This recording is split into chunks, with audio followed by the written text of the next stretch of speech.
Welcome to energy fitness.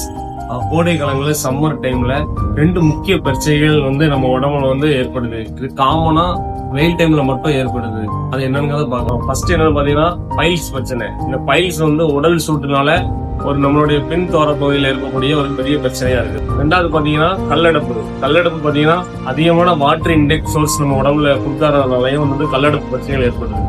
நீர்ச்சத்து அதிகமா உள்ள பழங்கள்ல ரெண்டு இருக்கு.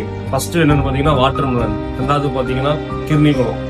மூணாவது நீர்ச்சத்து உள்ள பழங்கள் என்ன பாத்தீங்கன்னா பப்பாளி. இந்த பப்பாளியை நம்ம ஜூஸாவும் சாப்பிடலாம், பழங்களை கட் பண்ணி சாப்பிடலாம். இந்த பழங்களை நீங்க அதிகமா உட்கொள்றதுனால அந்த பழங்களே நீர்ச்சத்து அதிகமா ஆடாகும் உடல்ல கிடைக்கும். இதனால உடல் சூடு தணிஞ்சு இந்த பிரச்சனைகள் வர்றதை தவிர்த்துக்கலாம். இந்த பிரச்சனைகள் வந்ததுக்கு அப்புறம் நம்ம 1000 இளநிய வாங்கி சாப்பிடுறதும், அதாவது 1000 வாழைத்தண்டுகள் சரி செய்யக்கூடிய 1000 வாழைத்தண்டுகள் சாப்பிட்டா கூட இந்த பிரச்சனைகள் நம்ம கண்ட்ரோல் தான் பண்ண முடியுமே தவிர சரி செய்ய முடியாது. இந்த பிரச்சனைகள்லாம் என்ன நீங்க செய்யலாம் அப்படின்னு பாத்தீங்கன்னா, டெய்லி உங்களோட பாடியில 3 லிட்டர் அளவு தண்ணி நீங்க சேர்த்துக்கணும். இந்த மாதிரி பிரச்சனைகளுக்கான தீர்வுகள்லாம் நம்ம தெரிஞ்சுக்கிறதுக்கு நீங்க எனர்ஜி ஃபிட்னஸை ஃபாலோ பண்ணுங்க.